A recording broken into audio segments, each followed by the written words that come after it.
ត់ពិសោធន៍ជីវិតមួយដែលខ្ញុំចង់ចែករំលែកទៅកាន់បងប្អូនជំនាន់ក្រោយខ្ញុំធ្វើវីដេអូនេះឡើងខ្ញុំផ្ដោតទៅលើអូនៗដែលទើបតែប្រឡង12ចប់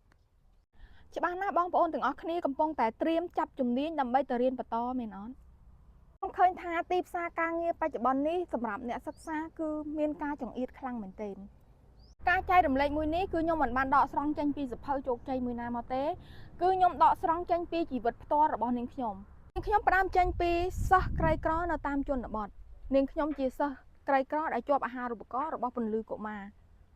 នៅឆ្នាំ2006ខ្ញុំបានជាប់អាហារូបករណ៍ជាមួយនឹងពន្លឺកុមារ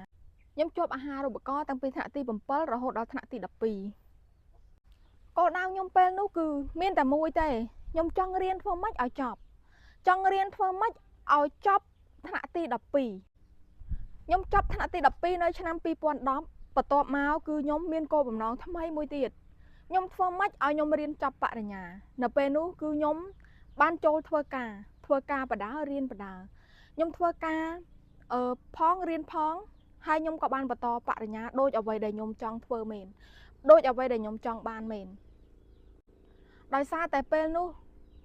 ក្រុមគ្រួសារពូជអម្បូរបានខ្ញុំគឺជាអ្នកស្រែអត់មានអ្នកណាមកចេញជាមតិយោបល់ឲ្យខ្ញុំទេខ្ញុំក៏ចាប់យកជំនាញធនាគារដើម្បីរៀនបន្តហើយក៏ខ្ញុំពេលនោះក៏ខ្ញុំធ្វើការជាមួយនឹងធនាគារផងដែរអញ្ចឹងហើយដើម្បីស្ថិរភាពការងាររបស់ខ្ញុំត្រូវបន្តការសិក្សាជាមួយនឹងជំនាញធនាគារហើយបើសិនជាអូនចង់បានបទពិសោធន៍ជីវិតតាក់ទងជាមួយនឹងការសិក្សាការងារ complex share វីដេអូនេះមួយឲ្យបេះដូងវីដេអូនេះមួយ follow វីដេអូនេះទុកមើលនៅវីដេអូបន្តទៀតដោយសារតែខ្ញុំអត់ចង់ឲ្យនាទីច្រើនខ្ញុំសូមនិយាយសាច់រឿងជីវិតខ្ញុំតែត្រឹមប៉ុណ្្នឹងសិនអញ្ចឹងបាយបាយជួបគ្នានៅវីដេអូក្រោយណា